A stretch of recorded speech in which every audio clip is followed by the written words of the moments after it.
BBC Indiana. I'm your host, John Ocelot Mellencamp. This week, we're discussing the bin men. Well, back up a little bit. Sociologists and internet researchers recently published a report indicating that over 75% of internet traffic from Britain is related in some way to Facebook groups with names such as I Remember the Milkman and Mums Can't Do This Nowadays. However, the most prominent example, and perhaps the most dramatic, is the resurgence of nostalgic reflections upon Britain's garbage removal services, colloquially referred to as the bin men. They arrive on scheduled days each week to remove your garbage. Sometimes they don't show up, causing endless consternation. In fact, experts have estimated that easily more than half of Britain's violent assaults are directly related to bin disputes. In examining archival materials, we've happened upon something even more surprising. A nearly forgotten pop music single that, despite having charted on the UK Top 40 in 1986, has not been played on any terrestrial radio station in the UK since 1989 at the absolute latest.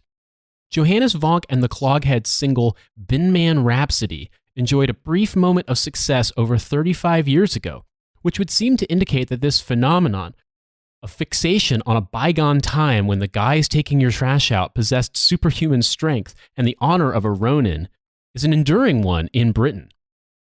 It may have seemed to have been lost to the ages, but from deep within BBC Indiana archives in Switzerland County, we've procured a single extant copy. And so, playing for the first time since Thatcher's third premiership, please enjoy Bin Man Rhapsody by Johannes Vonk and the Clogheads. I don't vote in elections, I just want bin collections. I always pay my council rates, so why is my bin collection lame? Even Pol Pot and Chairman Mao, they wouldn't believe these bin men now, and you can take it straight from me. These bin men are what they used to be. Remember when the bin man had a switchblade knife? Remember when the bin man made you run for your life? Political correctness, it has gone too far, but I can still remember when the bin man was hard. The bin men now are all tots in their air-conditioned dust carts. They try to say my bin's too hefty. What are you, some kind of Islington lefty? They hide behind their feedback bombs while they're a disgrace to the uniform, and you can take it straight from me. These bin men are what they used to be. Remember when the bin man had a switchblade knife? Remember when the bin man made you run for your life? Political correctness, it has gone too far, but I can still remember when the bin man was hard.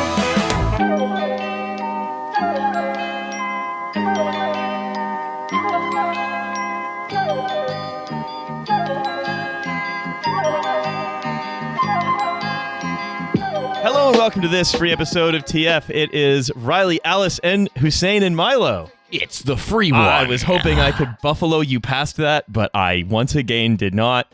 Trying to fucking buffalo me. I What have- is this? That's This not is how they fucking sound in- Brooklyn. That's not how they sound in Buffalo. You can't buffalo Organizing us. an intervention to take that bit to the woodshed that we have in the studio. Yeah, it's going to be there with all the other old ones, gyds.com, everything else is just putting it in that cupboard and The, being the like long one day. opening that we Yeah, used to do, that's exactly. out there. It's That's all out there.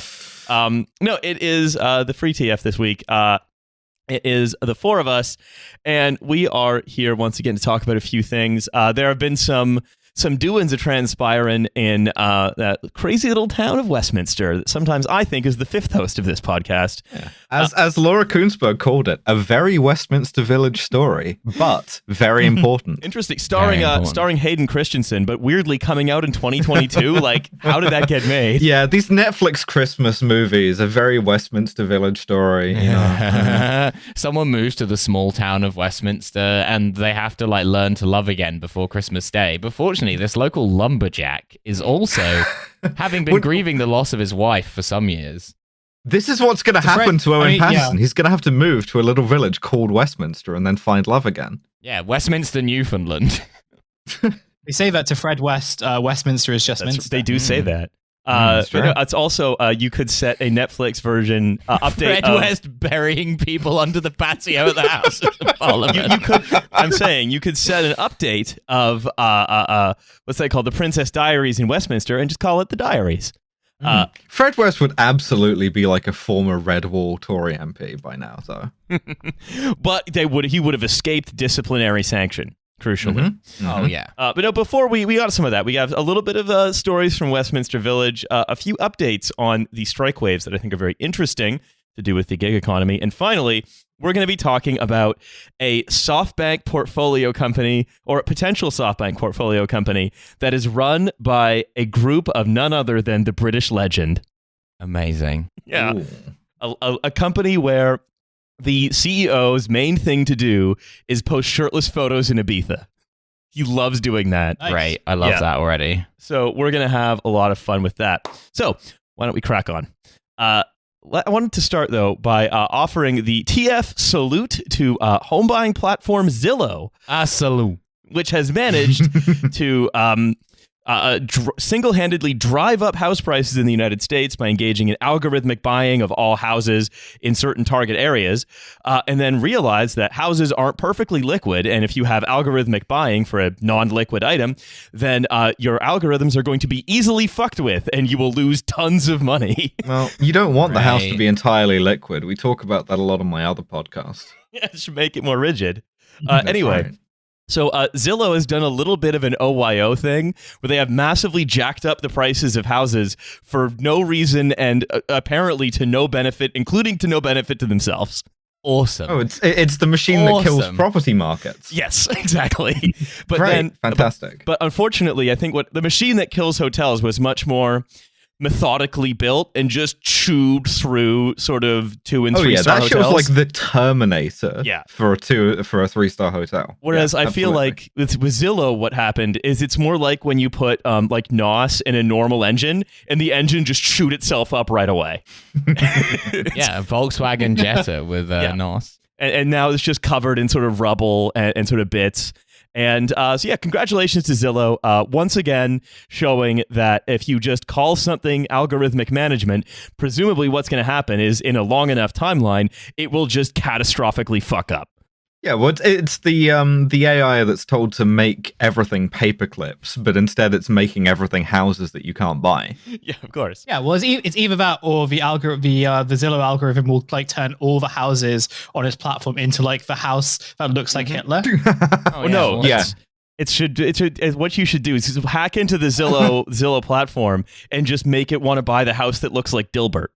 And then all houses Wait, in America. that's Scott Adams' house. Yes. You can't buy the man. That's like the ultimate revenge against him, is to buy his Dilbert house from under him. Has Scott Adams made a Dilbert NFT yet? I'm going to check it up now. Yeah, Must have I done. wouldn't be Hussein, surprised. could you check that for me, Hussein? Yeah, pull it up for us. See the numbers on this Scott Adams NFT. Dilbert NFTs do exist. There are 2 on OpenSea. One is My evolved Dilbert 500 NFT. 551.4 Ethereum. That's so much money. Dilbert and that the is- dog smoking joints. Is it called Dogbert? Yeah, That's so- over Okay. $2 million for the Dilbert NFT. Yeah, so yes, Awesome. so Scott Awesome. Adams does actually have, and Scott Adams does still have the NFT. So yes, there are 2 Dilbert NFTs, and the highest price is 550. Can't believe nobody would buy a $2 million Dilbert NFT. Well, don't forget, a lot of the ways that the NFT prices get like that is that Scott Adams and like his other friends who are also probably crypto people just buy and sell the NFTs back and forth from one another. And so Probably they just crypto something. pay enormous amounts of money.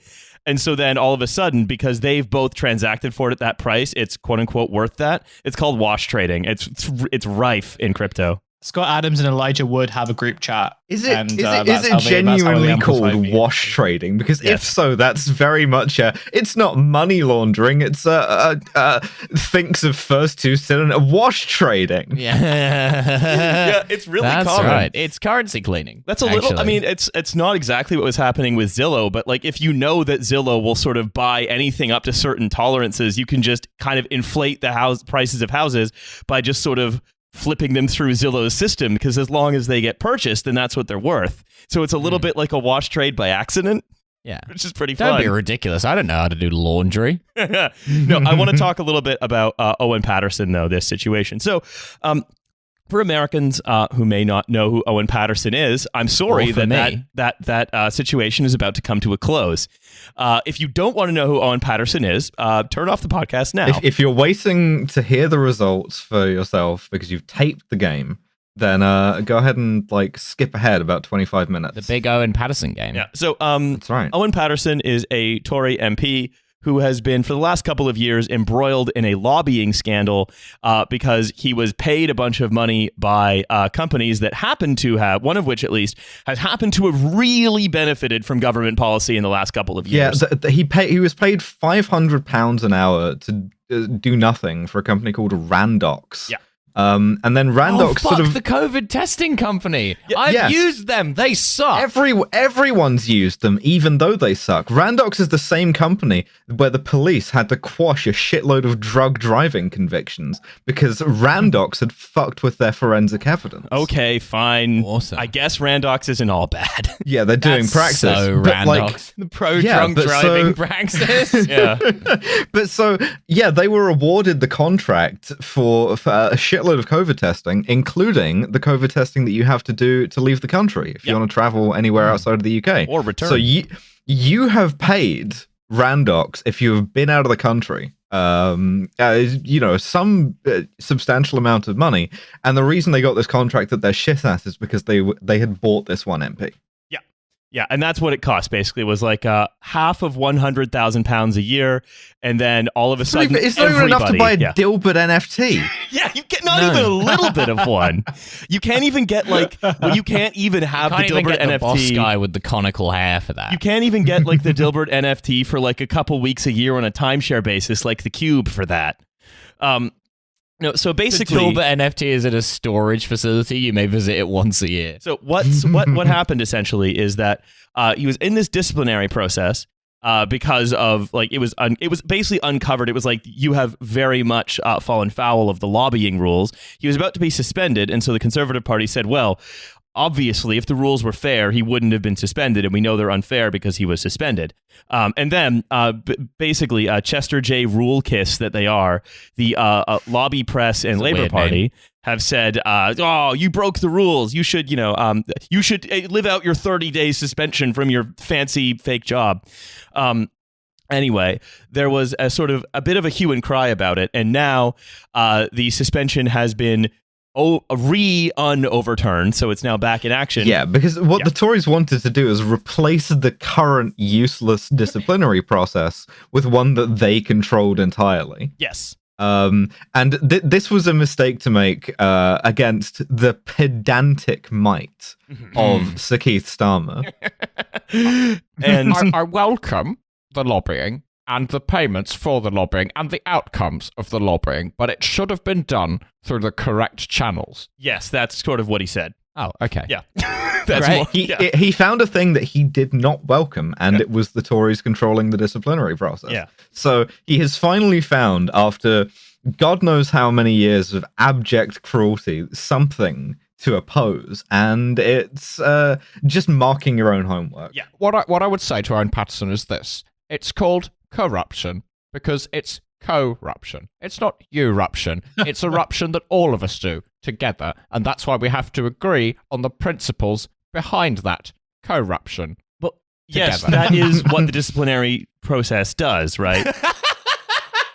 That's the thing, right? That's why I think everyone who's sort of worrying now. The end. Get to the end of this story sort of shortly, but this is one of the reasons I just want to get this in here. Why I think everybody who's harping on about, oh, he broke the rules are being corrupted, the Tories are not playing by the rules or rewriting the rules. The fundamental rules of how this country is going to be governed were written in 1980, and this is how you do it. You do it by horse trading and influence peddling, because we've agreed that we're just going to write down the different numbers, and your goal is to write down the highest number you can, right? It's not that he was corrupt. It was that he was corrupt in such a incompetent and obvious way that it embarrassed the firm. Yeah. And that's what you don't do. Precisely. And that's when, so you, even though you joke, like a lot of the parliamentary No, standards. I don't. No, I'm talking to Milo. Oh. Even though you joke about like, No, we you have to- don't joke, Alice. You're a serious person, and we That's respect right. We that. have That's to- right. what That's you why say- I'm here on the Slate Cultural Gab Fest. That's right. Yeah, this is we're all. This is Michael Barbaro, Michael Barbaro, and Michelle Barbaro. And Craig Fishman. So what you joke, Milo, but honestly, much of the sort of the rules around lobbying are to make sure that the corruption works in a managed and correct way, and that it's not embarrassing. Like And a the thing is, controlled explosion. the but for rules corruption. the rules were brought in after the expenses scandal, which happened under a Labour government, and a lot of Labour MPs and ministers were implicated in. Right, a lot of the sort of standards in public life rules were brought in. David Cameron fell foul of these, for example, or almost fell foul of them. And every time this comes into the news, instead of harping on the rules, look at what the rules are there to protect, which is we just take it as read that a lot of what politics does is make space for private markets, say Randox, to impose a £130 tax on all travel to and from the country, which is more they more or less did, and then just privatize those profits. And the problem is Owen Paterson was just marginally too stupid to personally profit from being a Tory MP, which is impressive. But speaking of stupidity, though, there's an extra sort of bonus level here, because it's the stupidity of in the way in which the Tories handled this, which was to throw their weight full square behind this guy for a good period of time, like a sole week of. No, he's done nothing wrong. He is the victim of an unfair disciplinary process that we're going to reform. And then the second, the again. Imposing stentorian voice of Keir Starmer went, they immediately dropped that shit. And Owen Paterson found out that this happened when the BBC called him in Tesco. Yeah, it's That's what he resigned from a supermarket because no one bothered to tell him that they were hanging him back out to dry again. I actually don't even think it was Starmer. I think it's just the press sort of imposed one of their rare guardrails on the activities of the Tory party. Oh, the system works. Yeah, yeah. It's a balance of powers between Tories that are elected with like 70% majorities in constituencies, mostly of like decrepit racists, and then the three guys that own all the papers. A couple more things. Number one, what he said upon his most recent thing he said upon resigning is very funny. He said, "I will remain a public servant, but outside the cruel world of politics." So in addition to he's such a massive fucking pussy. Like in addition to being an idiot, he's also like resents that he got caught. Yeah. He's taking a mental health day. He's gonna have a break and what they recenter threatened him himself. with was 30 days suspension. Yeah. God, I mean, but to be fair, I think what happened probably is he was told to. He probably knew that if he falls on his sword, then he gets he gets the Matt Hancock job, basically. He gets the fake job where he gets to, tour different production facilities and If be he an takes ambassador. Matt Hancock's UN job, that would be riot. fucked. He's going to be the UN tungsten cube guy. Yeah. He's going to regulate the tungsten cubes. No. So look, I mean, anyone trying to think about the rules here is a complete mark, because this is just how politics proceeds in this country. It proceeds where if you're a member or associate with the Jockey Club, which by the way his wife was.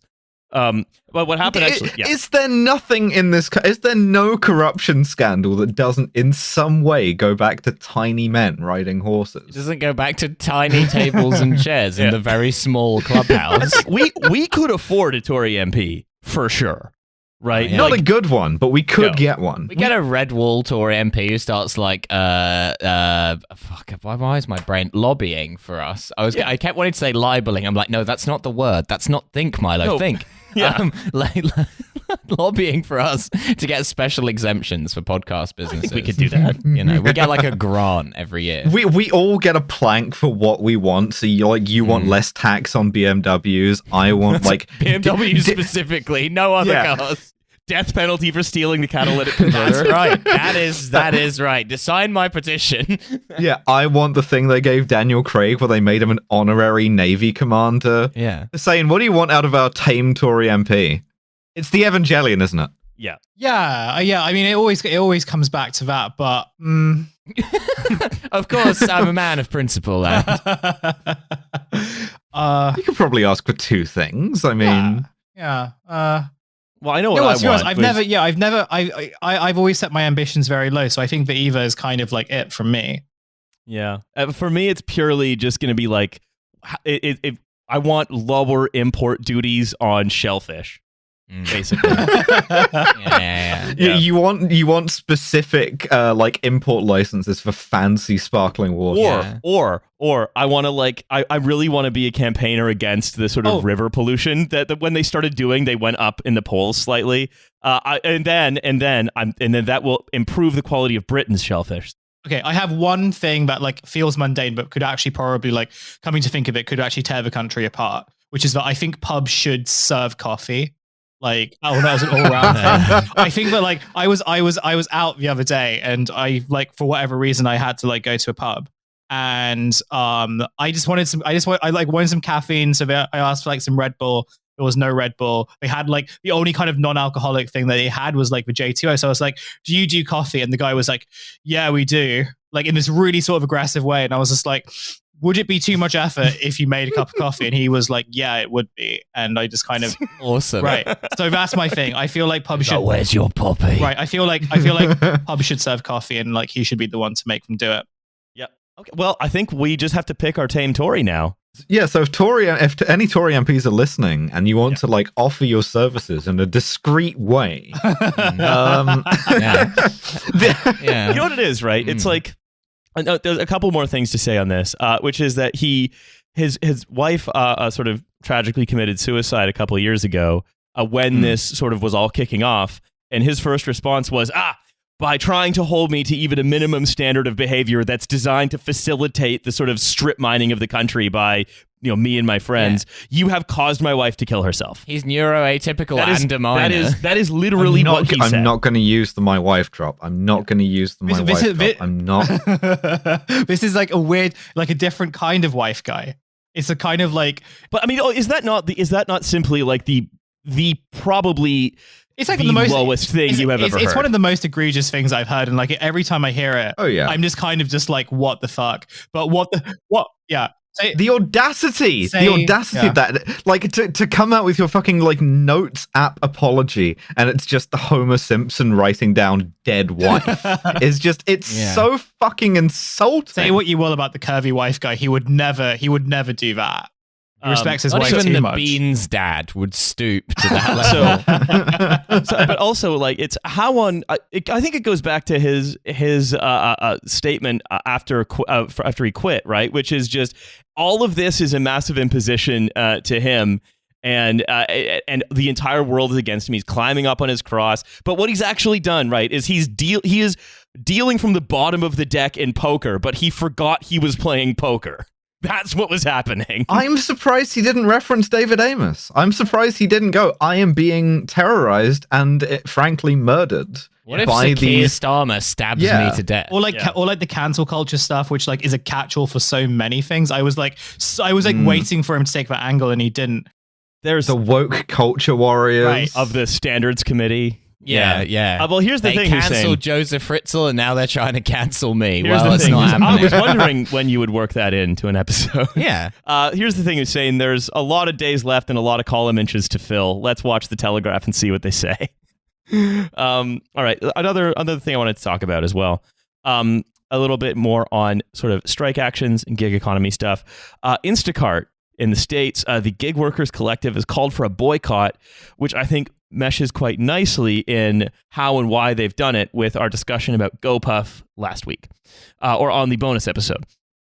Because Instacart, if you don't know, especially if you're British, is like one of these shopping services. It came before all the your groceries in 30-minute services, but it's more comprehensive.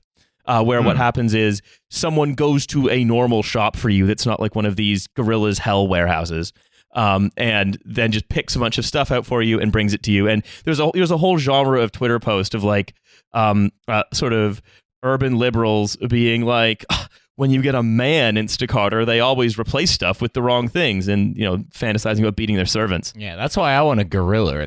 Yeah. So Those gorillas earn their money. but if you recall, right, or if you haven't listened to the bonus episode, a lot of what was driving the strikes action at GoPuff was how the company used its own insane disorganization to justify not paying people. Because it grew ridiculously quickly, did not really build in any processes for making sure it worked, and then anytime it didn't work, the employees sort of had to pay the price for it. Now, Instacart is in a sort of a similar situation, but in sort of its own situation, where what the Gig Workers Collective, who is, by the way, calling for a boycott, so if you're in America, do not use Instacart. Yeah, but continue to post about how unsatisfactory your experience with them is. Oh, that's two Yeah. To different annoy things. Riley. Yes, Yeah. that's two different things. Yeah. Post about orders you didn't make, not being up to your high standards, Look, where Riley Yeah, can see it. and always blame the gender of the Instacart delivery. Yes. person. Yes, absolutely. That's not crossing a picket line. Yeah. So when fine. you get a female Instacart person, she always confuses oysters with other shellfish. Classic dames. Ordered Vaudois, got Perrier. Sick of this. Yeah. Bubbles too harsh. 1 star. Basically, right. One of the things that's driving this at Instacart is it's a much more established company with a lot more infrastructure than say GoPuff or Gorillas or whatever. But And a less stupid name. one of the I guess it's sort of more related. One of the sort of the strikers has said, look, over time the situation started to deteriorate. We want the stuff we had before. We just want it back, referring to things like automatic tipping, payment schedules, the way that the app would say verify you that you were still working and so on. It's that things have actually are starting to get worse, right? But we've been talking about In this this with economy? But we've been talking about this with Google and Facebook, now Meta, and Gorillas, that these towering edifices are sort of in a way it appears that for everyone who doesn't matter, the experience of them is now getting worse and worse and worse, right? And regarding algorithmic management, they've said, even when we provide photos of deliveries, Instacart can lower our rating, which prevents us from seeing good offers for weeks, or deactivate us from the platform entirely. Instacart's inability to Because properly... you dropped off those groceries sarcastically. Instacart's inability to Joss properly... Whedon, Instacart deliverer. Like, Yeah. well, there's your groceries, I guess. Instacart's inability to properly investigate customer complaints should not result in blame being unfairly placed on shoppers. And it's something where you've tried to algorithmically manage everything as much as possible, so your company only has to have a few developers as your full-time employees, and then over enough time you sort of pull enough out of it and you try to do enough magic that it begins to fall apart at the edge. Bits of it start Corporate kaplunk again. dropping off. Yeah. And that these platforms get huge, bring everyone on them, and then just stop working, but they don't have to keep working because you're already on them. What are you going to do? Do something else? Yeah. Yeah. What are you going to do? Buy your own groceries? Well, you're going to go to a shop and talk to a guy? Why? Because you want to fuck that guy? Yeah. Sus. You're going to say to a guy with your normal human mouth, oh, I don't like this brand of bottled water because I find the bubbles too sharp. Yeah, I'd say that with my normal human mouth. I say that all the time. That's my vocal warm-up. The bubbles are too sharp. The bubbles are too sharp. Perrier. It's how you work on your plosives. It's why my plosives are always so good coming into a recording. San Pellegrino. Anyway, so but riders also frequently complain about being deactivated from the platform, right? Because it's all ratings based. And so customers frequently will give you a low rating for things that aren't your fault, or Bubbles too harsh. the platform will request that you take a selfie of yourself at random intervals. completely I don't random like that. intervals throughout your like being at work, so they know you're still available. Every 3 seconds. Well, and it's something like, I mean, I think the concept of surveillance capitalism is, I think, a stupid and empty one. But it's certainly, there is a lot of surveillance going on, and it's a lot more sort of constant and, say, personal. There are fewer places to hide from it. Do you think that Instacart is trying to turn its riders into IG baddies? Is that what it's about? They're just being like, you should be feeling yourself, they brother, pe- you know? yeah, they pe- Try some different They angles. penalize you if you take a selfie and it doesn't like follow the rule of thirds. Well, what they penalize you for is if you accidentally take a selfie in your take a picture in your pocket, for example, when you're prompted to do so, which is relatively common, right? Yeah. Then you'll get deactivated. Technically still a selfie. Well, you'll get deactivated because they'll think it's a fake one, and then there goes your job. That's not a real pocket. So you'll have to. I've seen So real you will pockets. have to essentially be unemployed for a little while until a company that's trying to employ as few people as possible and have them only be engineers decides that it made a mistake. Oh, what the fuck? Man, the world Sounds fucking good. sucks. Yeah. Has anyone? Yeah. This is something. Has anyone said the future is trash? Yeah. Yeah, I was going to say, it's not something we often say on this podcast. No, we The- only refer to it by the initials. Yeah, Because, again, the Good Future podcast. Yeah, Yeah, that's TF us. stands for the future, and we love it very much. Yeah, That's because right. all of The- us know how to take a selfie, Yeah. following the Tip-top rule of thirds. future. Anyway, I really noticed that, right? Because it seems sort of so similar to what we've been talking about in terms of how these platforms don't just dominate everyone's lives, and then the services they provide, either as like places to get work or places to get work done for you, that they don't stay static, they degenerate. And I think we're in a period of accelerated degeneration, which is pretty cool. Don't we all love it? Do not buy from Instacart. I think it's great If when my the- job just sends a little alert to my phone that's like, yo, you post hog? Yeah. Post feet? Yeah. Look, we don't know what goes on in the Well, There's Your Problem group chat, and quite frankly, we don't want to know. So anyway, that's Instacart. A little bit of British politics for you. I want to talk about our main topic for today. It is a company that is very funny. You might think of it as crappy British Amazon. Oh. Yeah, So, British Amazon. run entirely by legends. Oh, awesome. Yeah. I hope that like they have like a techno band or something. Or no, it wasn't. It was an Techno band. like an EDM group. You know those guys in Brixton who had like weird. Yeah, absolutely. Yeah. Oracle, Shouts yeah. out to his family. So these are different guys, different type of guys. This These just reminded me guys- of Play.com. That was like a crappy British Amazon from back in the day. Ooh. I don't think it Yeah. exists anymore. Riley's hopefully typing it into a browser, but this is 2000s British ephemera. This is No, hauntology. it was bought by Rakuten, which is Japanese buying and selling thing. So this is a company called the Hut Group. Are any of you guys familiar with the Hut Group? Yeah, with they their pizza employed division. Han Solo for a while as a Thank you. smuggler. Thank you very much. Yeah. No, it's the Hut Group. Bottom line up front, it is a protein powder and soap and handbag and makeup vendor. Oh, it's full service. All the things you need. Yeah, you know what we sell? Substances. Yeah. What kind? Doesn't matter. It's What the- format? Any. The stages of realizing you're a trans woman, like you start off trying to get buff, and then slowly, like, well, maybe a little makeup, maybe Then a you bag. circle back around again. You get back on the protein powder. That's right. So This is basically just describing Devon's like last 5 years or so. it's protein powder, soap, handbags, makeup. Yeah, then you get into Uh, washing. several hotels around Manchester. Get into staying in hotels around Manchester. It's based Great. in It's a Manchester. weird time in my transition, I'll be honest. District, you know. It's based in Yeah. Manchester Airport. Okay, yeah. And it recently got £730 million from SoftBank. But it's one particular technology division that powers the selling of all this direct-to-customer nonsense. Oh, they have a website. Well, Alice, yes, they do have a website, and they have they're a machine for building websites, and that's a tech company. Now, The machine that kills websites. Ingenuity, well, that's to be seen. Ingenuity is their technology-focused division.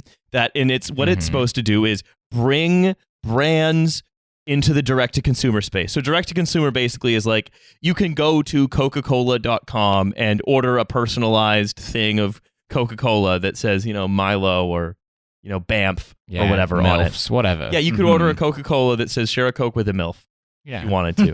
That's right. So this and that's direct-to-consumer sales basically, right? Where there is no retailer, you just buy it from the company directly. Yeah. And that's their whole thing, right? They're a holding company that owns all these different brands, hundreds of different brands, like Glossy Box or My Protein Store or whatever. You get enough waxes, you'll end up with a... and then it's all sort of held together by this so-called tech platform called Ingenuity. Ingenuity alone is valued at over £4 billion by SoftBank. well, they always get those numbers right, so I wouldn't worry about and that. the thing is, they tried to IPO once in 2011. We'll get to why that failed. They failed because they were too good. Some would say this. Oh boy! Those Would people very SoftBank invested be in the company. some here? SoftBank went to these guys like, "Yo, pick yourself up, King. Dust your shoulder off. All your losses was lessons," and they were leading to this moment where we give you $750 million. Well, so they got their capacity built by $730 million, but they were already in the publicly traded markets. They IPO'd in 2020. Okay. Now, SoftBank now has an option to purchase and spin out Ingenuity, multi-billion-pound deal. Now, the thing is, of course, that as the more people learn about Ingenuity, which tends to be very opaque, they don't talk about it very much. They definitely don't share a lot of numbers about what it does. Let's just say its stock price is now below its IPO value. Anything can happen because the markets are very stupid and unconnected to reality, right? But let's just say that things are not looking good for crappy British Amazon. Yet another embarrassing SoftBank debacle. And in fact, I looked into this. Amazon. I know that none of you remember the names of people from SoftBank except for Masayoshi-san. Yeah, Mr. Masayoshi. Thank you, David Cameron. Yeah. But the person who engineered this deal, this investment from SoftBank into THG, was a man called Akshay Naheta, who also engineered SoftBank's investment into none other than Wirecard. Oh, a company which don't Google it. Yeah. So it's great that he still has that job. And he's batting 1,000. After merely one international scandal. Well, this is merely a national scandal. That's right. Yeah, he's going on. Listen, sometimes you just take a bad beat. Look, it's fine. Look, it's rare to see a situation where homies lift each other up and are willing to look past each other's mistakes. That's It's much right. like the chair video, but of investing. I feel like the left are so obsessed with canceling people for making the slightest of digressions, but it's actually refreshing to see that there is a different political energy and one that is that constantly has faith in your homies because of who they are as people. Hussein, I'm the only one who's obsessed with canceling people for digressions. Yeah, well, it's a bit. What's wrong with having a British Amazon? I think it's good. It's what our grandfathers thought would die for. You go on British Amazon, you log on there, you can buy jelly deals, the Only Fools and Horses What else is VHS British, box Milo? set, boot polish, whatever you want. So delicious boot polish. they do ship worldwide, but they're sort of a British technology success story. And it's all this direct. Instead of being a channel for other things, they tend to be. They deal directly with clients, so they'll provide infrastructure services for someone else, but then as a service, and then or they'll sell brands that they own. I have to log on to l'Amazon Britannique to buy yet more DVDs of the Mrs. Brown's Boys. Well, Les interestingly, Petits Filous de Madame Marron. Interestingly, it did start. They started out in 2004 as an online CD and DVD store based in the Channel Islands to avoid tax. That basically is play.com. That rules. Yeah. Cool. Yeah, absolutely. So- I have to order my DVDs from I'd love to buy a Guernsey. PS2 game of 13 from British Amazon. So this is Oh god. this was from 2016 in the Manchester Evening News about THG. As Europe's fastest growing online health and beauty retailer, its sales continue to grow. Come on, reword that. Fastest Manchester Evening growing. We had News. 2 customers, now we have 4. Rapidly both here Riley, no, you're getting too mad. You're getting mad at digressions within the thing you're reading from. No, it's the use of the word grow twice in one sentence. I've become very closely attuned to that. And there's certainly no sign. Well, Shut up. Riley. And there's certainly no sign of slowing down. I met with founder and chief executive Matthew Moulding at the group's. Yeah. Does The he? inventor of shapewear. Yeah, at the group's brand new 1 meter squared, 1 million square.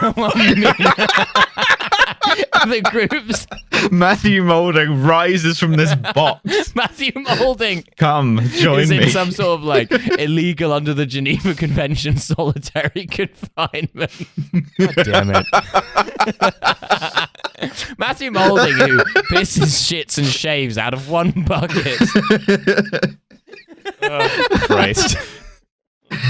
Work with animals. We get sued by him. He's like, hey, I have 2 Meter buckets. squared. So, a 1 million square foot warehouse in Warrington. What is that in meters? Oh, that's a million times bigger than I thought it was. Energetic and laid back Moulding is obviously proud of the new site. Energetic and laid back Moulding. Yeah, that's pretty fun. Just like something an estate agent would say. Look at the top of this wall. It's got energetic but laid back molding. After Mr. Moulding, whose dual aspect. it's very small, but some would say it's cozy. The entire box is see-through. It's 6 aspect. So, I'm fucking crying. oh wait, Nate's gonna love this one. Oh wait, children. Ah.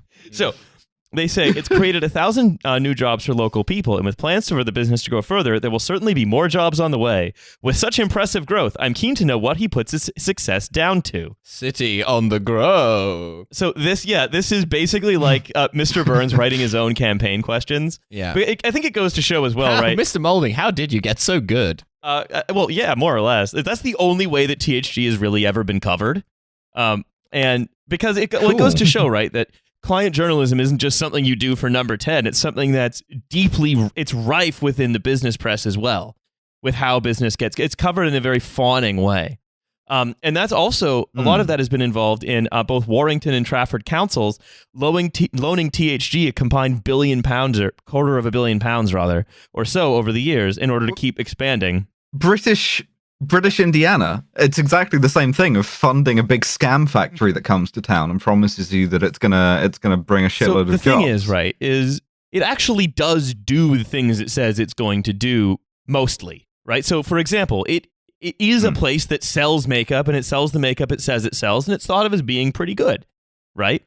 It's just that you don't get multi-billion pound valuations from SoftBank if you're just a company that has a big warehouse with a bunch of beauty brands. You have to be something that will fit into SoftBank's vision of a totally connected, automated world. You have to be a guy who lives in a tungsten cube. Yeah. Yeah. And but also, every big investment bank, sort of the entirety of the British sort of investment banking world was sort of gassing them up on their most recent IPO. And the more that sort of people have seen of the way this business seems to actually work, the more it just seems like there isn't much there. There's a profitable and successful direct-to-consumer goods shipping concern, but this idea that it is also a tech company seems to be sort of farcical. And as we know, a tech company is a sort of a strange concept, right? Like, I have a... Yeah, it's a company that has exactly, a website. Yeah. And it just seems like they're very much leaning into, we're a company that has a website and email. They're very easily sort of portrayed by sort of a sympathetic press as being quite revolutionary and uplifting the standards of improving the lives of everyone around the world, and so on and so on. Well, actually... Yeah, this guy used to have to work in a 1 square meter office, and now he's got 1 million of them. Yeah, it's like Minesweeper. He's slowly working his way outwards. And so when it was floated on the London Stock Exchange in 2020, it was the largest IPO on the exchange in 7 years. Like this, and it's a huge part of the Northern powerhouse. He's a big Tory donor. Boris came to visit his warehouses. Like this is bloody great cube you live in here, chap. Fantastic stuff. So, and he's been paid over £1 billion for share performance incentives. So this company, this has sort of burrowed its way into the heart of things. It is core to these different processes. It is held up as a shining example of what Britain can do. And then when you actually open up the hood, it's like it's just a drawing of an engine. Sure. Yeah. Riley, sure. Yes. But tell us about the legends. Oh, we're going to talk about the legends. So, number one, he's a bit of a kind ledge. So okay. Matthew Moulding, He's a mental health guy. Matthew Moulding has also like said, "Oh, we're going to give £1 million to charity to support people in coronavirus." And again, like the press just started sucking him off about it. So who is Matthew Moulding? Milo, I'm going to show you a picture of Matthew Moulding. That's him. Okay. He's pretty jacked. Yeah. Yeah, but like weirdly defined sort of like biceps and triceps. It looks like he has one massive vein going down the whole he length does of his have arm. a bit that physique that you get when you've been doing a lot of a certain drug. Yeah. You know? Well, I think he's got the physique. Protein powder. It's creatine. Mm. Yeah, he's got the weird makeup. He's weird old guy. He's He's been eating lipsticks every day, and now he has this so physique. to tell you guys what we're looking at. It's a man clearly in his 50s who's like that weird kind of old guy ripped, where He's has not like, that old, is he? But- He but- doesn't look that old. yeah. Yeah, he's kind of got a bit of a like party Brian Rose thing. Yeah, going Right, on. that guy could be 35, and I wouldn't not believe you. Well, but This guy drinks his own piss. For he's sure. got the guy. But he Imagine that being the thing that gets us. Yeah, sick. what else are you going to do when you're locked in a 1 meter square cube? it's the special kind of ripped where it looks like loose leather, like leather of varying looseness pulled tight over a sort of rip of like For sort a of some- mannequin. yeah. His abs upset me because he has like an uneven number of them. He has like a 7-pack, and it's just sort of like stretched his navel in one direction Yeah, quite strangely. his abs look like the Olympic rings on their side. Yeah. So he started out as he started out working for Phones for You. Oh, well, that's where I got my phones from. Cool. Yeah, well, they were for you. Yeah, well, for me. Yeah. So he started working at Phones for You and became the finance director along with his colleagues John Gallimore and There's no Darren me in phones for you, and that's what the team here believe. and Darren Rajana. And those three are still big wheels at THG now. So in 2004, they started selling CDs and DVDs from the Channel Islands.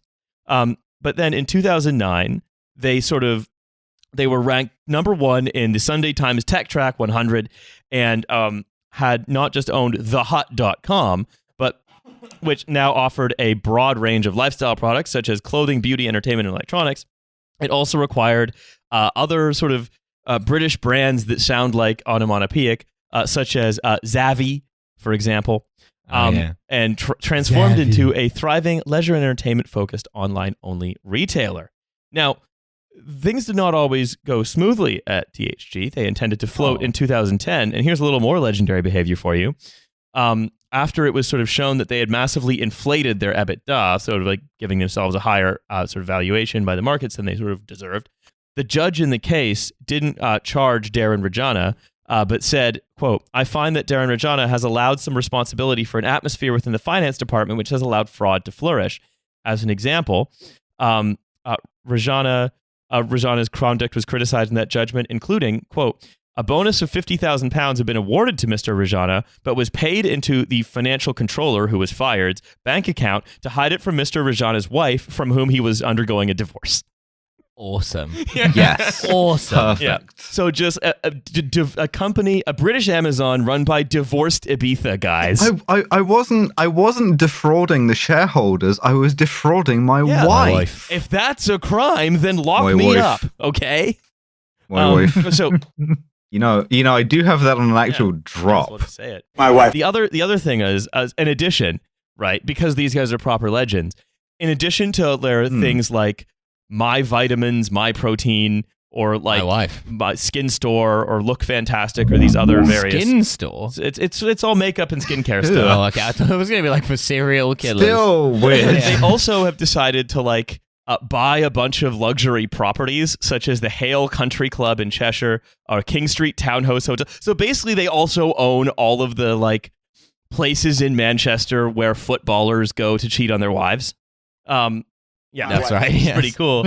And there were some complicated issues of like transferring properties back and forth between the company and Molding, and of Molding borrowing against shares in the company, which by the way also happened at Wirecard, and just basically him just being a massive champagne chugging legend, sort of living on top of this creaking assemblage of various crappy direct to customer brands you've never heard of. Now, Is it still creaking? very much so. Would you like to come to my new small plates restaurant? It's called Creaking Assemblage. So here's another couple of things, right? Is that there's a million strange things about it rather than one big strange thing. So take, for example, when you acquire a company, you usually add its value to yours. So there's a company called Claremont Ingredients. It was valued at £61.1 million, which had really high margins at the time of acquisition, very small number of employees. And they have very few R&D focused employees. They appeared not to be, because a place that does like research and development will have incredibly valuable patents, and then you'll buy it, and then you'll own those patents, and there's the value. But if it's a place that just does a lot of turnover of stuff, right, then what you're getting is you're maybe buying some extra capacity, but you're not like buying a market, right? And so what will happen is you might say, oh, well, Claremont Ingredients maybe sells a lot to THG, and THG buys it, and what they've done is they've kind of bought their own money. But then you can still tack that on to your company and say, well, we're now that much more valuable because we have that. We bought this, the asset's worth this much. It just goes to show that like thinking stuff is worth certain amounts of money is really just like you write it down and it is what you say it is if someone signs it off. Like so long as something will transact for something, it's fine. It's Everything worth that much is NFTs basically. Yeah. It's all just different NFTs of stuff. Yeah. Right, and also you say our company isn't worth that, but if you look at our collection of Joker Ape NFTs, which by the way are worth tons because we paid tons of money for them. yeah, That's called a related party transaction, by the way. don't ask who we bought them for. But so THG Ingenuity is the main star of the show, right? Because anyone can start a direct to customer warehouse company, a direct to customer makeup company. Right. But no one can have the platform that all the other ones go onto. And so what the prospectus, their IPO prospectus sort of mentions is that they've also bought several advanced recycling companies around Manchester. You remember advanced recycling, right? That thing that's totally real. The parkour of recycling. Yeah, that's that scam, the scam that steel companies love in particular. It's oil companies, actually. Okay. Yeah.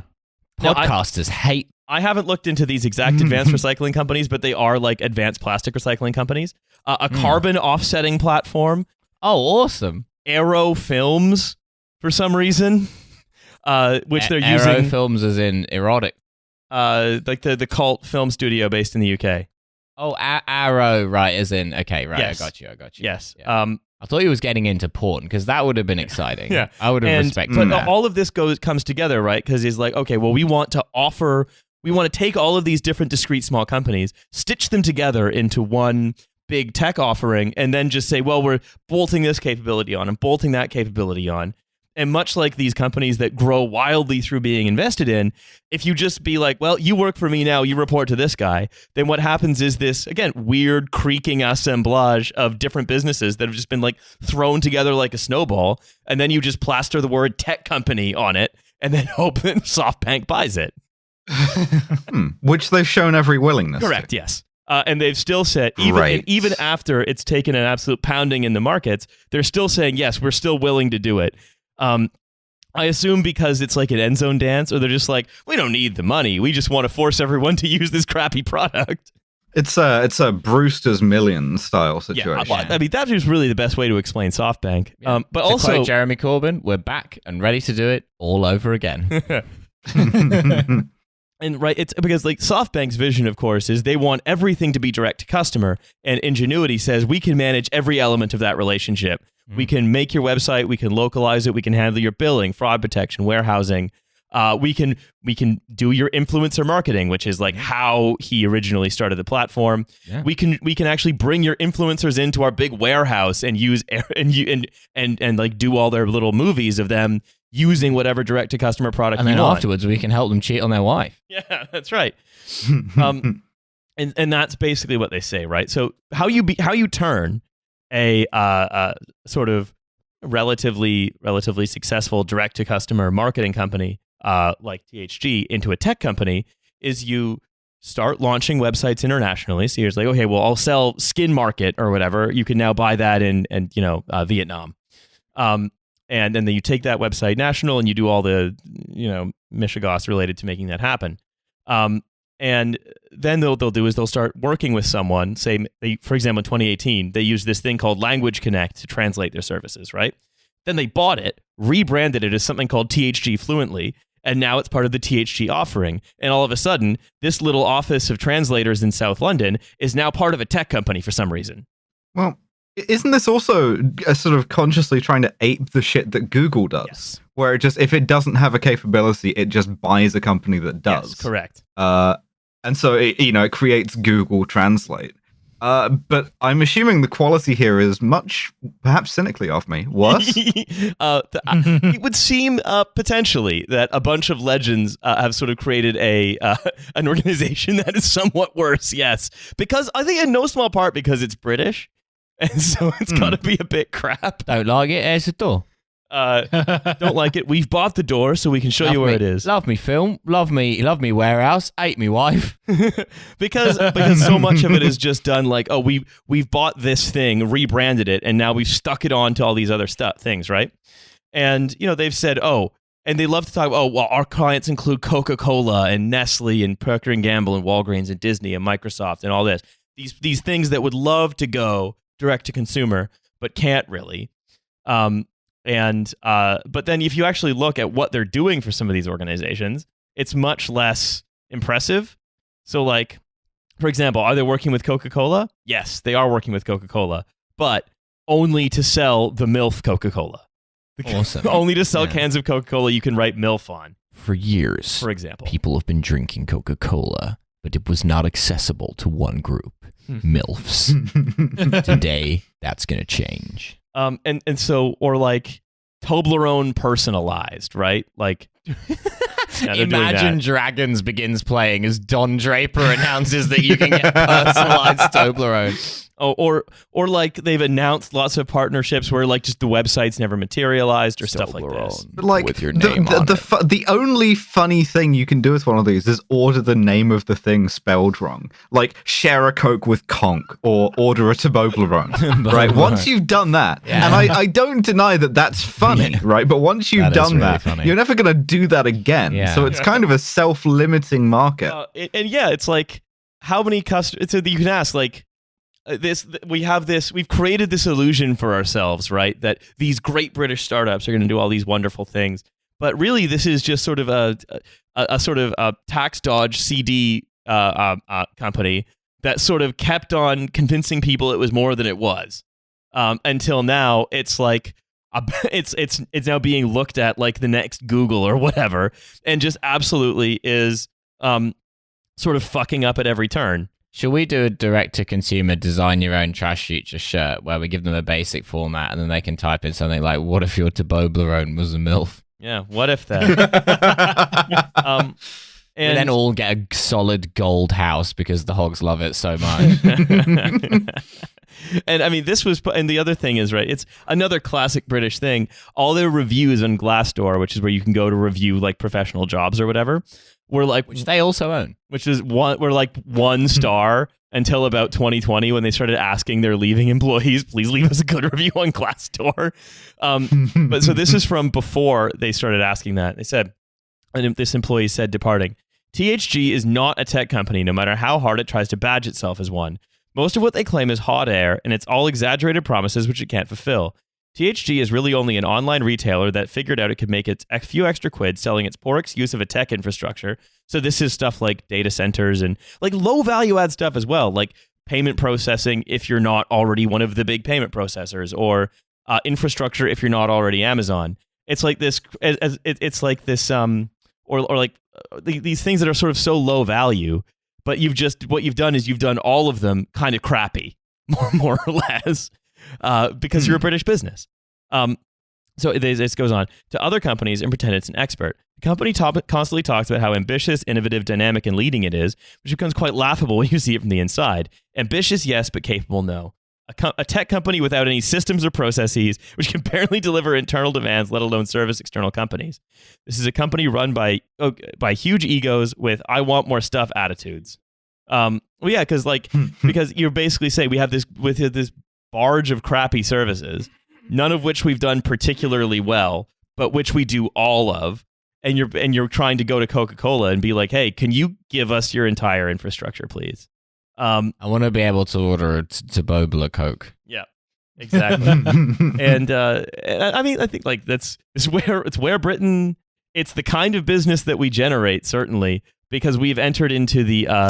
I guess since 1980, it's been inevitable that we would enter into the stupid phase of our economy. Oh, it's very Instagram Tory, isn't it? Yeah, it's a absolutely. vibes-based business.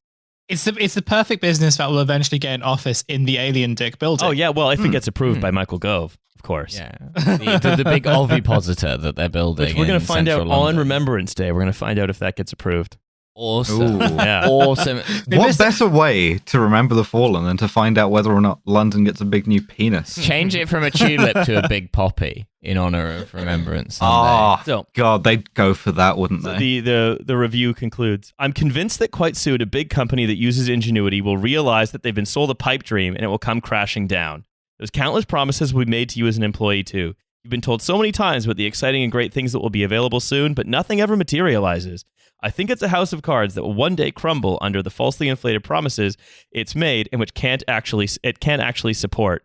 So, THG, I think you are something of a microcosm of the entire British economy. Uh-oh. Yep. Well, if we can judge by like SoftBank's record, I think he'll be fine. Yeah. Yeah, I think it's going to be clear sailing to Ibiza with more novelty oversized champagnes for Matthew Moulding and his cool friends. I'm very sure that this is the only time we're ever going to talk about this very soon to be successful company, and that we are about to eat our own. Yep, I think that's probably exactly what's going to happen. Could SoftBank be wrong? They have a talking dog. Yeah, they might. I mean, they might be able to. What they probably need, from my sounds of it, is someone who is good and well connected in public policy. And there is a Tory MP that I have a feeling, or a former Tory MP, who might be looking for a new tech adjacent job. So Why don't we do? never say never. I think we Matt could. Hancock. No, I think maybe Owen Patterson and Matt Hancock should share the job. Yeah. Yeah, one of them plays by the rules, and the other one is a wild card who gets things done. Together, they'll be unstoppable. Matt Hancock would love working in This the Tulip. is such a Matt Hancock company. It is a perfectly Matt Hancock company. If only because I just want the Hancock Patterson buddy cop movie. I just want that. bright, but it's Matt Hancock and no, Owen come on, Patterson. Tango and Cash, but it's Matt Hancock and Owen Patterson. That's what we want. Matt Hancock would exactly be the kind of guy who would be very impressed if he received a bottle of Coke which said Matt Hancock on it. Yeah. And then you'd be like, a great British tech company made this possible. Starsky and Cock. But meanwhile, of Matt course. Hancock and Owen Patterson are like the renegade cop duo, but they've got to be cleaning the streets of somewhere like really kind of like irrelevant, like Derby. So shots fired at Robert Smith, who will almost certainly be listening to this episode. Oh, I love Robert Smith. Here we go. Matt Hancock has claimed members of the public go up to him in the street and thank him for keeping them safe. Me, us, all of of us. I just read that. I was handed a bulletin. Anyway, sprinting across a city block and across a street full of speeding traffic to thank Matt Hancock. Honestly, I'm not even joking. If I saw, no, you would do that. You would be running like the fucking Terminator in Terminator 2 with the fucking arms up. You'd be going. If I saw Matt Hancock, I would want to speak with him so badly. Riley turning liquid and slipping through a sewer grate in order to meet Matt Hancock. Yeah, and that liquid, I told you, I really want to have lunch with Matt Hancock. I think Riley it would be has a lot lovely of fun. bubbles. I think it would be fun to have lunch with him. I just want to hear his opinions on everything. Oh yeah. What do you make of sparkling waters, man? I think he would have an interest. I don't think he would have a particularly smart answer for that. You're rowing back from interesting. But I think it would be interesting to hear what a sort of God's perfect moron thinks about anything. Yeah. Anyway, I think that's all about Matt, all. What do you reckon happens inside the Large Hadron Collider? I bet he's got an interesting answer. Yeah. Yeah. Matt Hancock, do you think there's a god? Where do you think we go when we die? It's proof of how shit journalism is in this country that no journalist ever worked out that at a press conference you could just ask Matt Hancock a weird question and he'd probably give you anything. like a several minute Throw him a answer. wild like, one. Matt, how warm do you reckon the average dog poo is?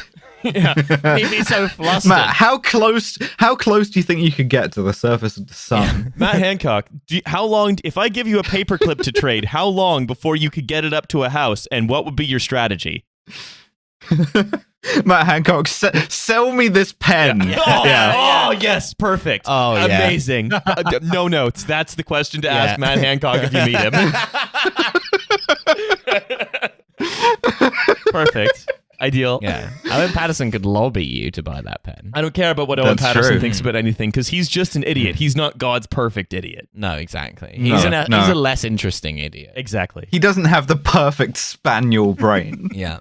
Anyway, I think that's about all we have time for today. So I want to thank you all for listening to this episode of the podcast and remind you that we have a bonus feed. It is $5 a month. You get a second episode.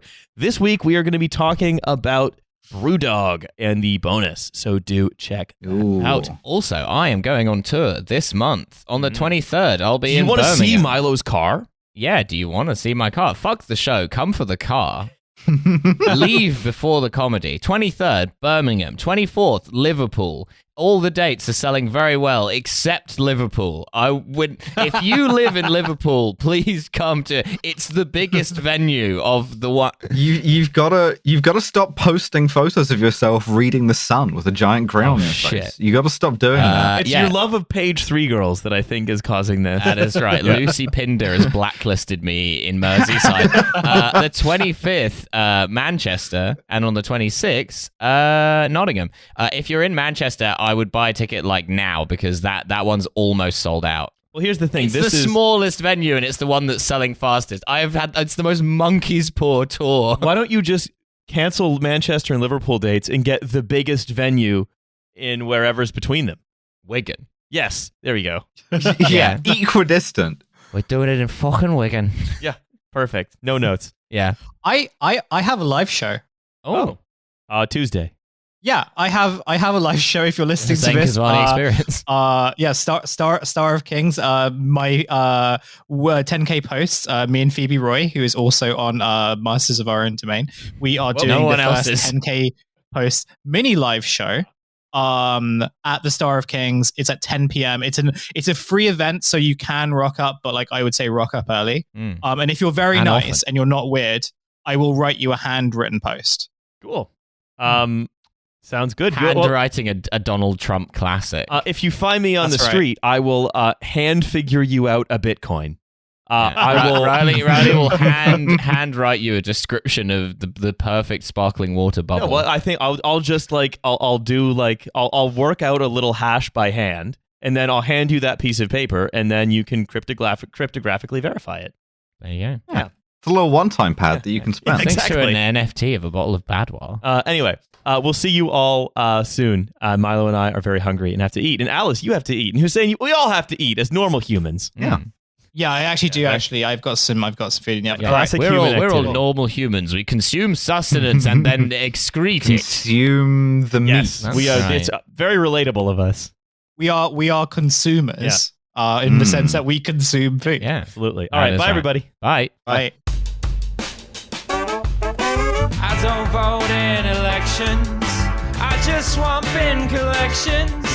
I always pay my council rates, so why is my bin collection late?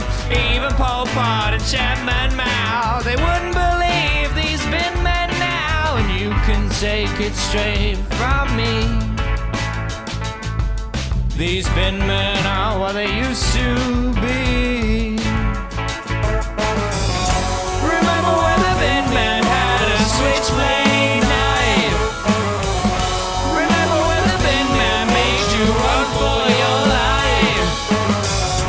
Political correctness, it has gone too far. But I can still remember when the bin man was hard. The bin men now are all tots in their air-conditioned dust cars. some kind of Islington lefty. They hide behind their feedback forms while they're a disgrace to the uniform, and you can take it straight from me.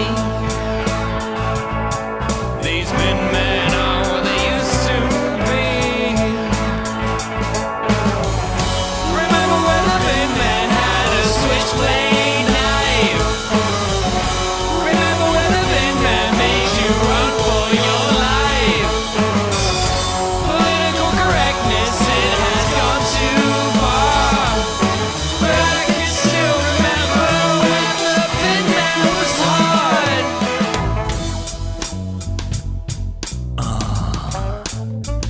En français, il s'appelle le mec de poubelle.